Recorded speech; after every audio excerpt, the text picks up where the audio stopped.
अस्सलाम वालेकुम dear colleagues, कैसे हैं आप? खैरियत से हैं? आज मैं एक ट्रेनिंग सेशन कंडक्ट करने जा रहा हूँ जिसमें आपको एक्सेल के बारे में कुछ बेसिक नॉलेज दिया जाएगा। अ, आपको एक्सेल यूज़ करना आता है? मैं ये नहीं समझ रहा कि आपको बिल्कुल नहीं आता, लेकिन एक्सेल को यूज़ करने के कई तरीके हैं। कोई भी आप एक्टिविटी परफॉर्म करते हैं, उसको परफॉर्म करने के एक से ज़्यादा तरीके हैं। तो मेरी कोशिश ये होगी कि जितने आसान और क्विक मेथड्स होंगे हम वो डिस्कस करेंगे। तो मैंने एक प्रेजेंटेशन भी बनाई है, मैं वो ओपन कर लेता हूँ, उसको हम देख लेते हैं। ठीक है, तो यहाँ पे basic learning about Microsoft Excel, ये हमारी प्रेजेंटेशन का टॉपिक है। उसके बाद सेकंड जो स्लाइड है उसके बारे में है कि बेसिक एक्सेल टर्मिनोलॉजीज कौन सी हैं जो हम डेली रूटीन में कुछ टर्मिनोलॉजीज यूज़ कर रहे होते हैं। बाज़ दफ़ा हम उनके अलग नाम यूज़ कर रहे होते हैं, उसके एक्चुअल में क्या नाम हो सकते हैं या होते हैं वो हम देख लेते हैं। एक्सेल को ना हम स्प्रेडशीट भी कहते हैं। ठीक है, अगर कोई स्प्रेडशीट का जिक्र करे तो आपको पता होना चाहिए कि ये एक्सेल के बारे में बात हो रही है। जो एक फाइल होती है एक्सेल की, उसको वर्कबुक कहते हैं। इसी तरह एक वर्कबुक में एक से ज़्यादा वर्कशीट्स हो सकती हैं। शीट्स जो हैं वो आप डेली रूटीन में यूज़ भी कर लेते हैं। जैसे मैं ये एक्सेल ओपन करता हूँ तो नीचे लेफ्ट साइड पे ये शीट 1 लिखा हुआ है। आप प्लस आइकॉन पे क्लिक करते हैं तो शीट 2 आ जाती है। तो ये आपकी वर्कशीट्स हैं। ठीक है, तो एक ये एक्सेल फाइल या वर्कबुक जिसे कहते हैं, उसके अंदर एक से ज़्यादा वर्कशीट्स हो सकती हैं। अच्छा, उसके बाद जो एक्सेल की स्प्रेडशीट होती है वो रोज़ एंड कॉलम्स के मिलाप से बनती है। इसके अलावा एक्सेल के अंदर जहाँ पे हम ये कर्सर को क्लिक करें तो ये जो एरिया की एक सिलेक्शन बनी है इसको सेल कहते हैं। इसके अलावा टाइटल बार होता है इसके अंदर। टाइटल बार ये है एक्सेल में जो बुक नंबर 1 लिखा हुआ है, ये नाम कोई भी आप इसको चेंज कर सकते हैं, फाइल नेम जो भी देंगे वो यहाँ पे आ जाएगा, ये टाइटल बार है। इसके नीचे वाला ये जो पोर्शन है इसको रिबन कहते हैं। रिबन के अंदर नंबर ऑफ टैब्स होते हैं, जिस तरह ये होम, इंसर्ट, पेज, लेआउट, ये टैब्स हैं और हर टैब के अंदर कमांड बटन्स होते हैं। जो ये कट, कॉपी, पेस्ट, ये बोल्ड, इटैलिक, अंडरलाइन, ये सारे जितने भी बटन्स हैं ये कमांड बटन्स इनको कहते हैं। ये एक टैब के अंदर होते हैं, हर टैब के अलग कमांड बटन्स होते हैं। ठीक है, ये कुछ बेसिक चीज़ें थी जो आपको पहले भी पता होंगी। अगर नहीं पता तो आपकी इंफॉर्मेशन में इजाफा हो जाएगा मेरे बताने से। आगे फर्दर हम जाते हैं मेन टॉपिक्स पे। अच्छा जी, ये टॉपिक्स हैं जो हम कवर करेंगे आज। ठीक है, इनमें से कुछ चीज़ें ऐसी हैं जो आप डेली रूटीन में यूज़ कर रहे हैं, आपको पता भी है कैसे यूज़ करते हैं, फिर भी एक दफ़ा हम इसको देख लेते हैं। इसके कौन-कौन से मेथड्स हो सकते हैं इन एक्टिविटीज़ को परफ़ॉर्म करने के। ठीक है, और उनमें से कौन-सा बेहतर है, कौन-सा क्विक है जिसको आप परफ़ॉर्म करके जल्दी-जल्दी अपना काम कर सकते हैं। ठीक है, तो सबसे पहले है सीरियल नंबर। सीरियल नंबर्स जो इंसर्ट हम करते हैं उसके एक से ज़्यादा मेथड्स हैं एक्सेल के अंदर इंसर्ट करने के। उसको जल्दी-जल्दी हम देखते हैं ताकि मेरी कोशिश होगी कि वीडियो लंबी भी ना हो। तो हम ये इस तरह सीरियल नंबर इंसर्ट कैसे करते हैं। एक तरीका ये बेसिक, ये हम इस तरह नंबर टाइप्स चेक करते जाते हैं, लेकिन इसमें बहुत टाइम वेस्ट होता है। अगर आपने 100 नंबर्स करने हैं तो उसपे तो बहुत टाइम लग जाएगा। ठीक है, तो ये फिज़िबल नहीं है ये मेथड। इसमें फिर अगला मेथड जो है वो ये हो सकता है कि आप ये इस तरह 1, 2 ये आप इंसर्ट करते हैं, उसके बाद इन दोनों को सिलेक्ट करते हैं। इस तरह। उसके बाद इसको ड्रैग कर लेते हैं, जहां तक आपको नंबर्स चाहिए वहां तक आप ड्रैग कर लेते हैं। ठीक है, ये आ गया आपका दूसरा मेथड। ठीक है, तीसरा मेथड कौन सा है? तीसरा मेथड ये है कि आप एक प्रेस करते हैं, उसके बाद उसको ड्रैग कर लेते हैं। ठीक है, ड्रैग करने के बाद यहाँ पे एक बटन शो होता है, ऑटो फिल ऑप्शन, इसका बटन का नाम है। इस पे आप क्लिक करते हैं, यहाँ पे फिल सीरीज का ऑप्शन आता है, आप इस पे क्लिक करते हैं तो ये देखें नंबर इंसर्ट हो गया सीक्वेंस वाइज। ठीक है, उसके बाद एक और तरीका भी है, आप यहाँ पे 1 टाइप करते हैं, उसके बाद यहाँ पे आप फार्मूला अप्लाई कर सकते हैं, इज इक्वल टू ये 1 जो सेल है ये G6 है, G6 प्लस आप इसमें 1 करते हैं। ठीक है, ये 1 के बाद उसमें एक 1 ऐड हुआ तो वो 2 बन गया। अब इसको आप ड्रैग करेंगे और ये सिर्फ 2 को ड्रैग करना है आपने। ड्रैग किया तो उसके बाद ये देखें आपके नंबर्स जनरेट हो गए। ठीक है, तो सीरियल नंबर आप इस तरह जनरेट कर सकते हैं। आपको जो इसके अलावा भी कुछ मेथड्स हैं, लेकिन हम क्योंकि हमारे पास टाइम शॉर्ट है तो हम सारे कवर नहीं कर सकते, तो बाद में हम इसको डिस्कस कर सकते हैं। अच्छा, बॉर्डर्स कैसे अप्लाई करते हैं? बॉर्डर्स बहुत ज़रूरी हैं जब भी आप कोई डाटा प्रेजेंट करते हैं। देखें, जो भी एक डाटा होता है रॉ फॉर्म में, वो उसको डाटा क्यों कहते हैं? क्योंकि उससे कोई भी इंफॉर्मेशन बाद में निकाली जाती है, जिसको फिर वही डाटा इंफॉर्मेशन बन जाती है। ठीक है, तो वो एक जो है स्ट्रक्चर्ड फॉर्म में आ जाता है जब डाटा, तो उसको हम इंफॉर्मेशन का नाम देते हैं। ठीक है, उसको हम डिसीजन मेकिंग में यूज करते हैं उस डाटा को, उस इंफॉर्मेशन को। ठीक है, तो उसको जब हम एक स्ट्रक्चर्ड फॉर्म में बना रहे होते हैं तो हमें बॉर्डर्स हम अप्लाई करते हैं, वो बहुत ज़रूरी हैं। तो हम यहाँ पे देखते हैं कि बॉर्डर्स कैसे अप्लाई होते हैं। यहाँ पे मैंने एक शीट बनाई थी कुछ डाटा, ताकि टाइम हमारा बच सके। यहाँ पे अगर मैं ये शीट 1 में आऊँ तो ये एक डाटा है जिसमें एक सैलरी शीट टेम्परेरी बेसिस पे मैंने बनाई है, 10 लोगों का डाटा है। इसको अच्छा, इसमें अब ये देखें इसके ऊपर बॉर्डर्स अप्लाई हुए हुए हैं। ठीक है, अब बॉर्डर्स अप्लाई क्यों हुए? ये जो एक स्प्रेडशीट है उसके अंदर रोज एंड कॉलम्स हैं और लाइंस नजर आ रही हैं, ये इनएक्टिव स्टेट में होती हैं। अगर आप ऐसी डाटा उसमें एंटर करते हैं किसी भी शीट के अंदर और उसको प्रिंट फॉर्म में लेके जाती हैं, या उसको आप पीडीएफ कन्वर्ट करते हैं, तो ये लाइंस शो नहीं होती क्योंकि ये इनएक्टिव स्टेट में है। ठीक है, तो रोज कब शो होंगी? जब आप बॉर्डर्स अप्लाई करेंगे। तो बॉर्डर्स किस तरह अप्लाई होते हैं? आप देखिए, ये एक डाटा है, इसको मैंने सिलेक्ट किया। ठीक है, इसके बाद होम बटन के अंदर ये फॉन्ट का जो सेक्शन है, कमांड बटन्स में फॉन्ट का जो सेक्शन है उसके अंदर ये बॉर्डर्स का बटन है। ठीक है, इसमें आप ये जिस तरह अगर मैं नो बॉर्डर्स पे क्लिक कर दूं तो ये पहले इस फॉर्म में था, ये बॉर्डर्स नहीं थे, तो इसके ऊपर बॉर्डर्स अप्लाई हुए। ठीक हो गया। अब बॉर्डर्स अप्लाई किए तो ये डाटा प्रेजेंट किया जा सकता है कहीं पे भी। अब इसको मैं प्रिंट फॉर्म में लेके जाऊं तो ये देखें, यहाँ पे वो एक टेबल की फॉर्म में डाटा शो हो रहा है, जो कि एक प्रेजेंटेबल है, दिखने में अच्छा लगता है। तो बॉर्डर्स इसलिए अप्लाई करते हैं। अच्छा जी, आगे थर्ड ऑप्शन है कि फार्मूलाज।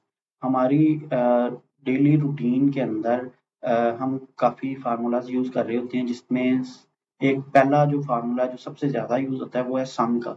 सम भी 2-3 तरीकों से आप अप्लाई करते हैं फार्मूला।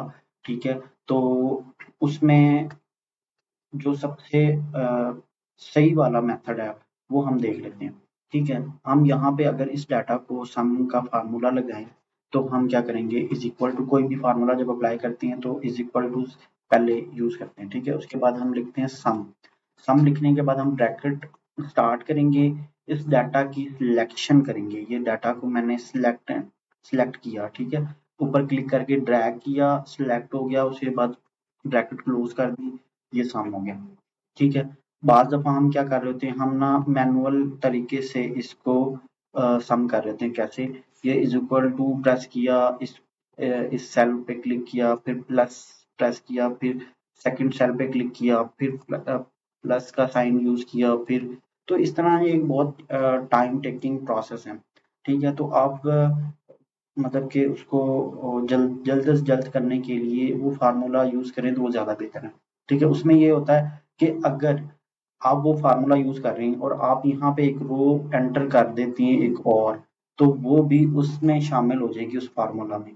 ठीक है, और दूसरी जो बेसिक तरीका है, जो मैनुअल तरीका है, उसमें फिर क्या होगा कि फार्मूला आपका चेंज हो जाएगा, आपको दोबारा अप्लाई करना पड़ेगा, वो वाला सेल भी उसमें शामिल करना पड़ेगा, फिर ही आपकी इंफॉर्मेशन ठीक होगी, रिजल्ट ठीक आएंगे।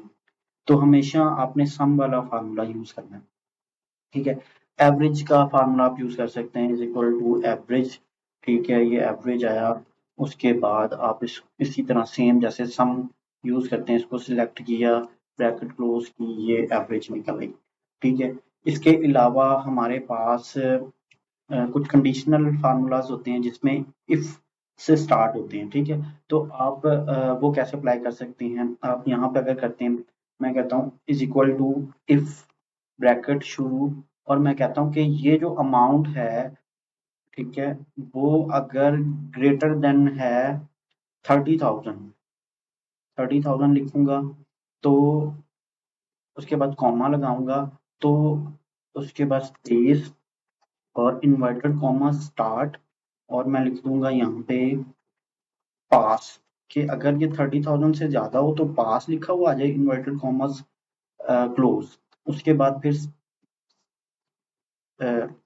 कॉमा, फिर स्पेस, फिर इन्वर्टेड कॉमा स्टार्ट, और यहाँ पे लिख दूंगा फेल।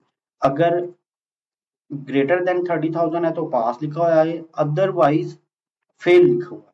तो यहाँ पे inverted commas close, bracket close और एंटर। ठीक है, अब ये देखिए, ये जो वैल्यू थी 28,000, तो ये 30,000 से 28,000 कम है, तो फेल लिखा हुआ आ गया। अगर मैं इसी को, इस फार्मूला को आगे मजीद अप्लाई कर दूं और ड्रैग कर दूं यहाँ पे, तो ये देखिए, अगली अगली वैल्यू भी 30,000 से नीचे है तो फेल लिखा हुआ आ गया, बाकी सारी वैल्यूज 30,000 से ऊपर है, ग्रेटर देन है, तो पास लिखा हुआ आ गया। इस तरह आपका इफ वाला फार्मूला भी अप्लाई हो गया। अब हम मेन जो फार्मूला है, जो कि अक्सर आपसे पूछा जाता है, जब आपसे पूछा जाए ना कि आपको एक्सेल यूज करना आता है, तो आप कहते हैं जी हमें एक्सेल यूज करना आता है, तो सबसे पहले वो आपसे वी लुकअप का फार्मूला पूछते हैं कि वी लुकअप फार्मूला अप्लाई करना आता है आपको। ठीक है, तो आपके साथ पहले भी इस तरह हुआ होगा। ठीक है, तो हम उसको देख लेते हैं। ठीक है, वो भी बहुत जरूरी होता है। आपको ना कुछ चीज़ें पता भी होंगी, ये जो मैं आपको बता रहा हूँ, हो सकता है मैं रिपीट कर रहा हूँ, लेकिन इसमें कुछ नया भी सीखने को मिलेगा इंशाल्लाह। अच्छा, अब यहाँ पे मैं ये ख़त्म कर देता हूँ। अब सबसे पहले हम ये देख लेते हैं कि वी लुकअप यूज़ क्यों करते हैं। वी लुकअप फार्मूला यूज़ इसलिए होता है कि जब हमारे पास बहुत ज़्यादा इंफॉर्मेशन होती है और उसमें हमें कोई सिलेक्टेड इंफॉर्मेशन चाहिए हो, तो उसके लिए वी लुकअप फार्मूला जो है वो हेल्पफुल रहता है।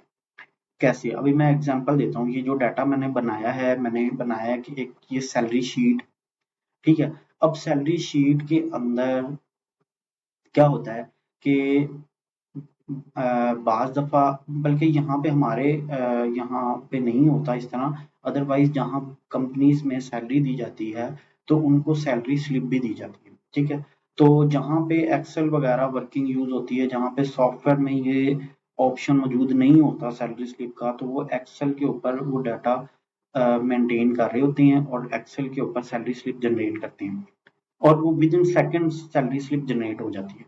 कैसे होती है? अब देखें, यहाँ पे ये जो डाटा है, मैं ये चाहता हूँ कि जो जो इंफॉर्मेशन हमें सैलरी स्लिप के ऊपर चाहिए, उसके ऊपर मैं VLOOKUP फार्मूला अप्लाई करूँगा। अभी हम देख लेते हैं। देखें, ये जगह है, ठीक है? मैं यहाँ पे एक सिलेक्शन बना लेता हूँ कि ये जगह है जहाँ पे मुझे रिजल्ट चाहिए। मैं लिखता हूँ इज इक्वल टू VLOOKUP, ठीक है? ये और ब्रैकेट शुरू, और मैं ये कहता हूँ कि यहाँ ये जो सिलेक्ट किया है मैंने सेल, यहाँ अगर मैं नाम एंटर करूँ तो उसके अगेंस्ट मुझे उसका डेजिग्नेशन मिल जाए। तो मैंने वो सेल सिलेक्ट कर लिया कि यहाँ पे नाम लिखना है, उसके बाद मैंने कॉमा लगाया और मैंने ना ये सारा जो है एरिया जो डाटा है वो सिलेक्ट कर लिया। सिलेक्ट करने के बाद मैंने फिर कॉमा लगाया। उसके बाद मैंने कहा इसको कि मैं यहाँ पे अगर नाम लिखूं तो सेकंड नंबर पे जो ऑप्शन आ रही है इस टेबल के अंदर वो शो हो। तो मैं यहाँ पे लिख देता हूँ सेकंड, टू लिख दिया। टू के बाद मैंने कॉमा लगाया तो मेरे पास कुछ ऑप्शन आए, ट्रू और फॉल्स। ट्रू होता है कि नियर टू रिजल्ट जो होता है, ठीक है, और फॉल्स होता है एग्जैक्ट मैच। तो हमें एग्जैक्ट मैच चाहिए तो हम सेकंड ऑप्शन पे डबल क्लिक करेंगे और ब्रैकेट क्लोज कर देंगे। ये हमारा फार्मूला लग गया। अब देखें यहाँ पे मैं कोई भी नाम लिखता हूँ, जैसे हमाद लिखता हूँ तो एंटर करता हूँ तो देखिए हमाद का डेजिग्नेशन आ गया सीनियर ऑडिट एग्जीक्यूटिव। ठीक है, अब जो जो देखें ये जो मैंने सैलरी स्लिप बनाई है इसमें ना लिमिटेड इन्फॉर्मेशन है। जब सैलरी शीट होती है उसके अंदर बहुत सारी इन्फॉर्मेशन होती है, नाम होता है, एड्रेस होता है, ठीक है, उसके बाद आपके नंबर ऑफ वर्किंग डेज होते हैं, ठीक है, उसके अलावा कुछ आपकी अलग अलग डिडक्शन हो रही होती हैं उसकी डिटेल होती है, बहुत सारी इन्फॉर्मेशन ऐसी होती है। लेकिन सैलरी स्लिप पे हमें लिमिटेड इन्फॉर्मेशन चाहिए, सारी इन्फॉर्मेशन नहीं चाहिए। मतलब ऐसा नहीं हम कर सकते कि जैसे मैं यहाँ पे हमाद की रो को सिलेक्ट करूँ, कॉपी पेस्ट कर दूँ कि ये लीजिए आपकी सैलरी स्लिप है, उसमें बहुत सारी इन्फॉर्मेशन होगी। ये मैंने समझाने के लिए थोड़ी इन्फॉर्मेशन ली है, ठीक है। तो फिर जो जो इन्फॉर्मेशन चाहिए वहां पे हम फार्मूला लगा देंगे। अब यहाँ पे मैंने एक फार्मूला लगा के दिखा दिया, अगली शीट पे जाते हैं ताकि हमारा टाइम बचे। अब यहाँ पे देखें मैंने यहाँ पे जो जो इन्फॉर्मेशन चाहिए थी वो सब पे फार्मूला लगा दिया, यही सेम फार्मूला मैंने वहां पे लगा दिया। सिर्फ अगर मैं इसको देखूँ ना ग्रॉस सैलरी, तो ग्रॉस सैलरी में अगर कोई फार्मूले में चेंजेस है तो वो जो जहां पे मैंने टू नंबर पे जो इन्फॉर्मेशन है वो मुझे चाहिए उसकी बजाय 7 नंबर है। ये देखें 1 2 3 4 5 6 7, ठीक है, 7वें नंबर पे ग्रॉस सैलरी है। तो ग्रॉस सैलरी की इन्फॉर्मेशन यहाँ पे चाहिए तो मैंने 7 दबा दिया, प्रेस वो उसमें लिख दिया, बाकी सेम फार्मूला रहा और वो फार्मूला अप्लाई हो गया। अब देखिए यहाँ पे मैं लिखता हूँ असलम, असलम के आगे एंटर किया तो देखें जो जो इन्फॉर्मेशन मुझे चाहिए थी उसका डेजिग्नेशन, उसका डिपार्टमेंट, उसका ID, employee ID, basic salary, deduction कितनी है, उसकी कोई डिडक्शन नहीं थी तो ग्रॉस सैलरी भी उतनी ही बन गई। तो ये यहाँ पे मैं क्या करूँगा, सिलेक्ट करूँगा एरिया और प्रिंट दे दूंगा, उसकी सैलरी स्लिप बन गई। ठीक है, जैसे मैंने बताया कि यहाँ पे मैंने सारी इन्फॉर्मेशन कवर करने की कोशिश की है, लेकिन जो असल सैलरी शीट हो सकती है वो 4000 बंदे की हो सकती है, वो 3000 बंदे की हो सकती है। इसलिए ये हेल्पफुल रहेगी, ये ट्रिक, ये फार्मूला हेल्पफुल रहेगा क्योंकि बहुत ज्यादा इंफॉर्मेशन होगी तो वहां पे ये फार्मूला काम आएगा। अगर यहाँ पे ये जो 10 लोग हैं, 10 लोगों में तो आप कॉपी पेस्ट भी कर सकते हैं, उसमें तो इतना टाइम नहीं लगेगा। लेकिन वो बहुत सारे लोग होते हैं, उसमें ज्यादातर ये मैंने नाम की ऑप्शन यूज की है, वहां पे ज्यादातर वो जो है एम्प्लॉय आईडी यूज करते हैं। अब मुझे अगर सैलरी स्लिप चाहिए मैं उनके पास जाऊंगा, वो मुझे नहीं जानते, मेरा नाम अगर मैं बताऊंगा स्पेलिंग मिस्टेक हो गया तो वो रिजल्ट्स नहीं आएंगे।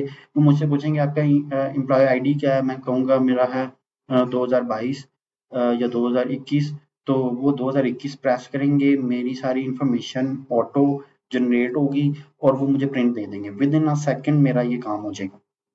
वी लुकअप इसलिए यूज होता है। और भी बहुत सारी इंफॉर्मेशन है, ये मैंने एक एग्जांपल दी है, बहुत सारे ऐसी चीजें हैं जहाँ पे वी लुकअप हेल्पफुल रहता है। ठीक है, जहाँ पे बहुत ज्यादा डाटा यूज होता है वहाँ पे इंफॉर्मेशन निकालने के लिए ये फार्मूला यूज होता है।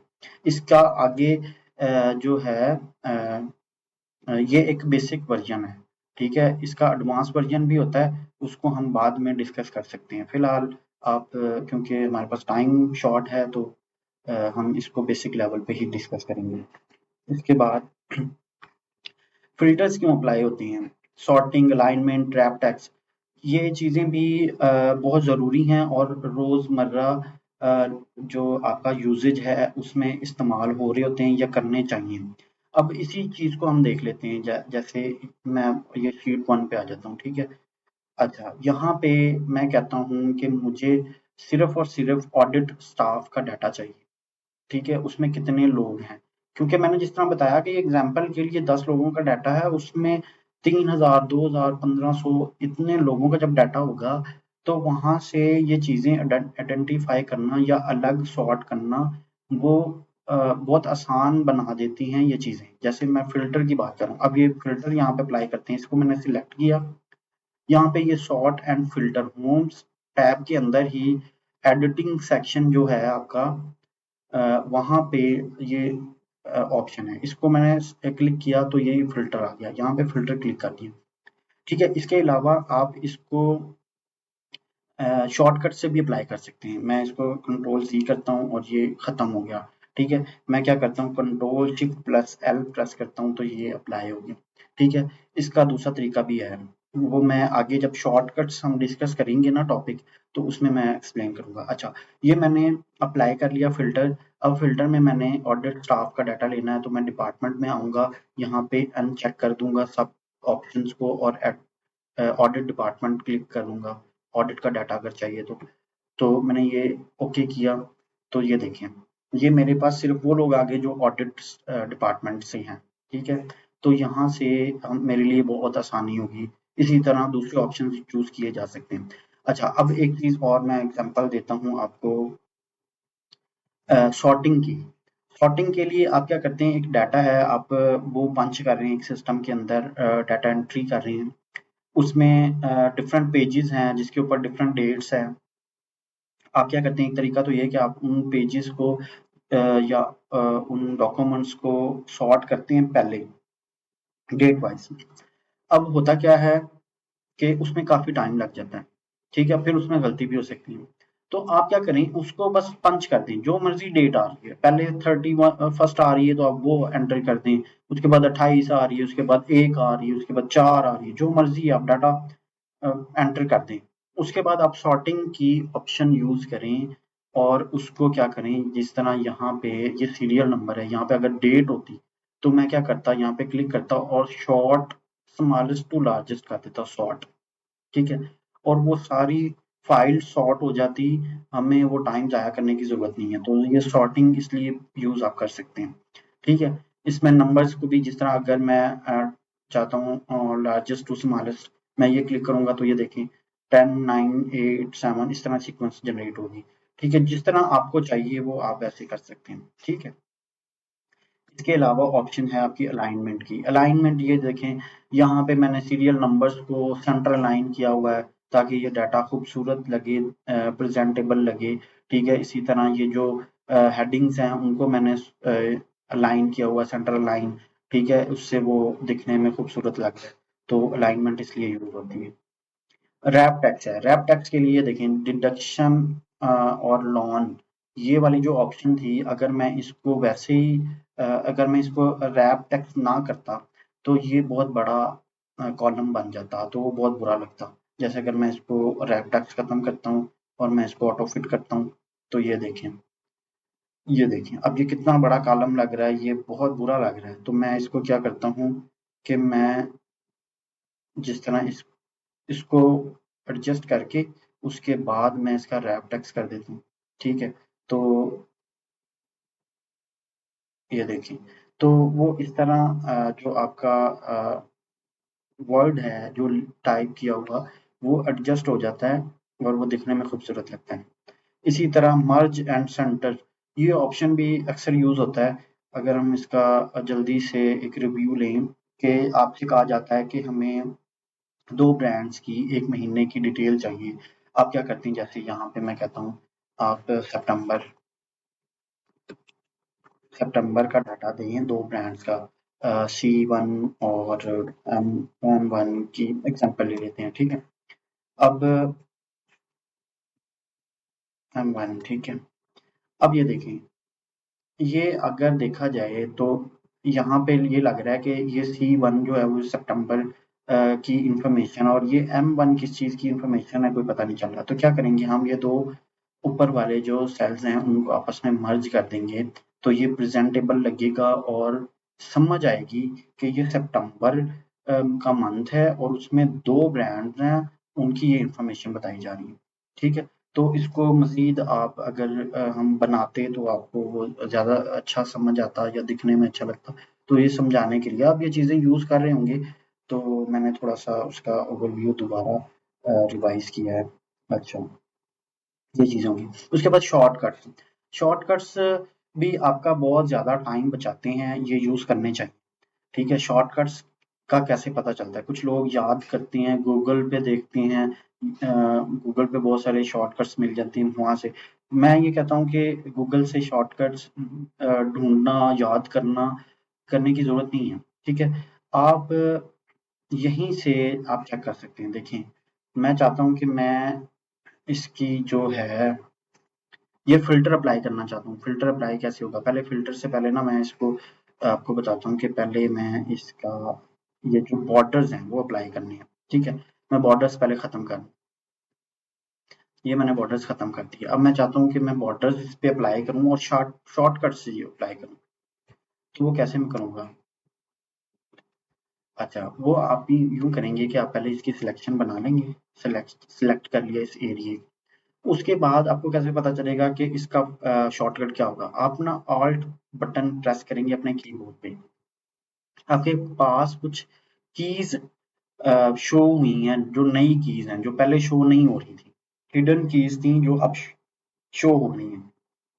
ये देखें, फाइल के लिए F, होम के लिए H, इंसर्ट के लिए N। इसी तरह सब जितने भी टैब्स हैं, सबसे पहले टैब्स की कीज़ जो हैं वो शो होती हैं जब आप ऑल्ट प्रेस करते हैं। इसके बाद हमने जाना है इस फाउंड वाले एरिये में, ये जो फाउंड का एरिया आ रहा है, ठीक है? होम टैब के अंदर जो कंट्रोल बटन्स हैं, फाउंड वाला पोर्शन, वहाँ पे वो बॉर्डर्स वाला ऑप्शन है, तो मैंने वहाँ पे जाना है। तो उसके लिए मैं पहले एच प्रेस करूंगा। एच प्रेस किया तो कुछ और कीज शो होना स्टार्ट होगी। तो बॉर्डर्स के लिए कौन सी की शो हुई है? वो बी है। मैंने बी प्रेस किया तो मेरे पास सारे ऑप्शन आ गए। मैंने कौन से ऑप्शन चूज करने? All borders. तो मैं ए प्रेस कर दूंगा। तो ये देखें, आपके बॉर्डर्स अप्लाई हो गए। और अब इसको आप बार बार जब यूज करेंगे तो आपको ये याद हो जाएंगे और तेजी से आप अप्लाई कर सकेंगे। कैसे? मैंने कंट्रोल जी किया, खत्म कर दिया। मैंने किया Alt H, ठीक है, बी और ए। ये देखिए, इसको और तेजी से कर सकते हैं। ये देखिए, मैंने किया Alt H B A। ये देखिए, कितनी जल्दी से वो अप्लाई हो गया। इसी तरह जितने भी आप कोई एक्टिविटी जितनी भी एक्टिविटीज आप परफॉर्म करती हैं, उसको इसी तरह आप चेक कर सकते हैं। आपको बटन से तो पता है ना कि वो कहाँ पे वो ऑप्शन होती है, आप बटन से नॉर्मली कर रहे होते हैं। लेकिन शॉर्टकट्स आपको जो है, एक तो प्रोफेशनल इंसान लगता है काम करते हुए और टाइम बहुत सेविंग होता है। ठीक है, तो आप वो वैसे ही चेक कर सकते हैं। जैसे अभी मैंने फ़िल्टर की बात की थी, अब ये सिलेक्शन बनी हुई है, सिलेक्ट हुआ है एरिया। अब हम फ़िल्टर अप्लाई करना चाहते हैं, तो मैं क्या करूँगा? ऑल्ट प्रेस करूँगा।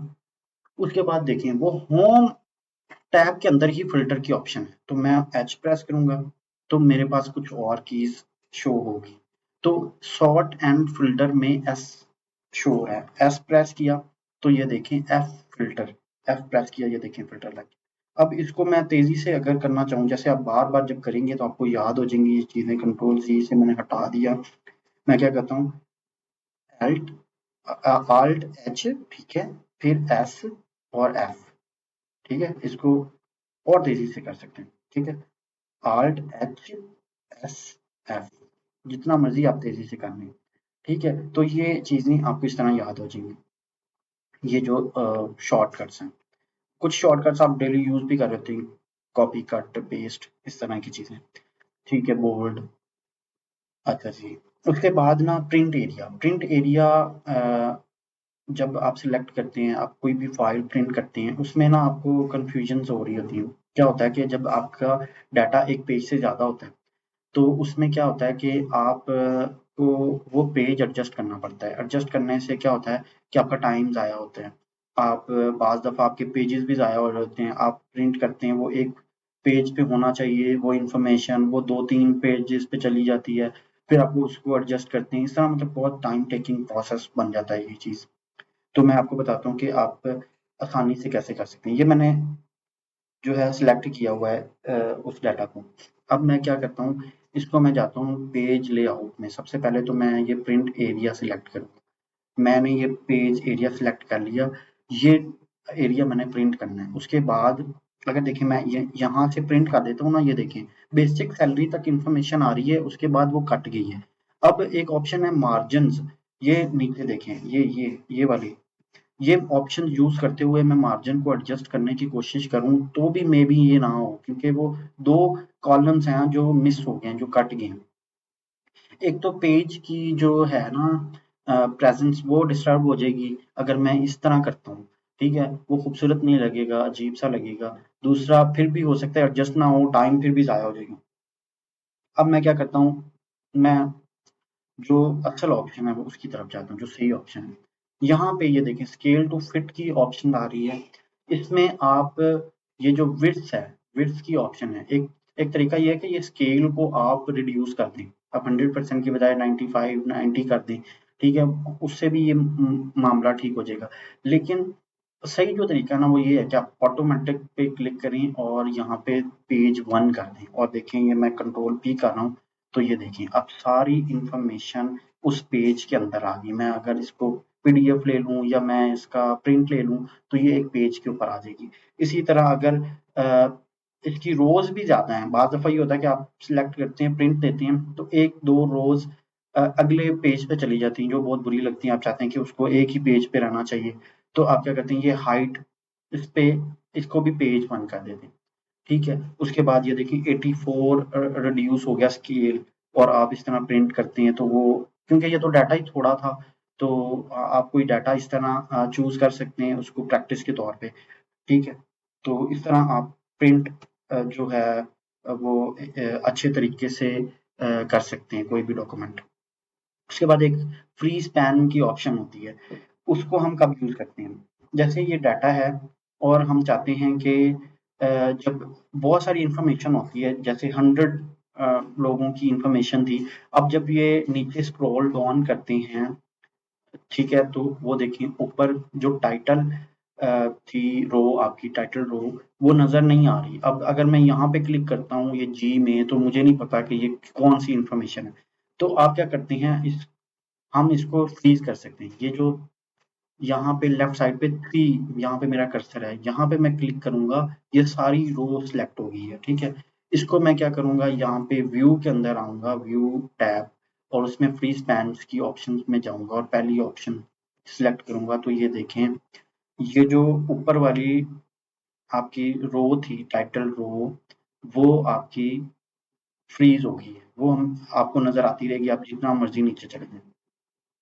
फिर अगर आपकी इंफॉर्मेशन जो है वो कॉलम वाइज ज़्यादा है, जैसे कि अगर इस तरफ राइट साइड पे इंफॉर्मेशन ज़्यादा है, तो अब आप चाहते हैं कि वो नाम भी मुझे नज़र आते रहें, क्योंकि मैं यहाँ पे अगर क्लिक करूँ तो मुझे नहीं पता ये किस कैंडिडेट या किस एम्प्लॉय की इंफॉर्मेशन है, तो मुझे नहीं पता चल रहा। अब मैं चाहता हूँ कि मुझे नाम भी नज़र आते रहें, तो मैं क्या करूँगा, मैं इसको ना दोबारा अनफ्रीज करके, मैं यहाँ ड्राइवर, जो आपकी जो रो है जिसको आप फ्रीज करना चाहते हैं, और जो आपका कॉलम है उसको आप फ्रीज करना चाहते हैं, उसके बिटवीन में जो फर्स्ट सेल होगा आप उसको फ्रीज करेंगे।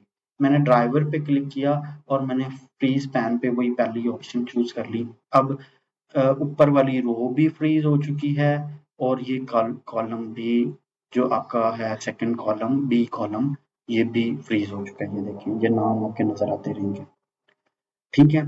तो ये हमारे टॉपिक्स थे, बेसिक लेवल पे इसको मैंने एक्सप्लेन करने की कोशिश की। होपफुली आपको कुछ नया सीखने को मिला होगा, और फर्दर हम आपने मुझे एक तो फीडबैक देना है, आपने क्या चीज़ नई सीखी है, कौन से मेथड्स थे जो आप पहले यूज़ तो कर रहे थे लेकिन वो टाइम टेकिंग थे, अब आपको नया कुछ सीखने को मिला उसमें, ये चीज़ आप बताएंगे। दूसरा, आप ये बताएंगे कि आपको अगर इसमें कुछ समझ नहीं आई तो आप मुझसे क्वेश्चन पूछेंगे, ठीक है, तो हम उसको दोबारा क्लियर करेंगे। अब मैं आपको इस पे एक छोटी सी असाइनमेंट भी दूंगा, ठीक है, वो आपने मुझे करके देनी है, ताकि जो मेरा मकसद था, जो मैंने मेहनत की है ये सारी चीज़ें करने में, तो वो जो है वो ज़ाया नहीं होनी चाहिए।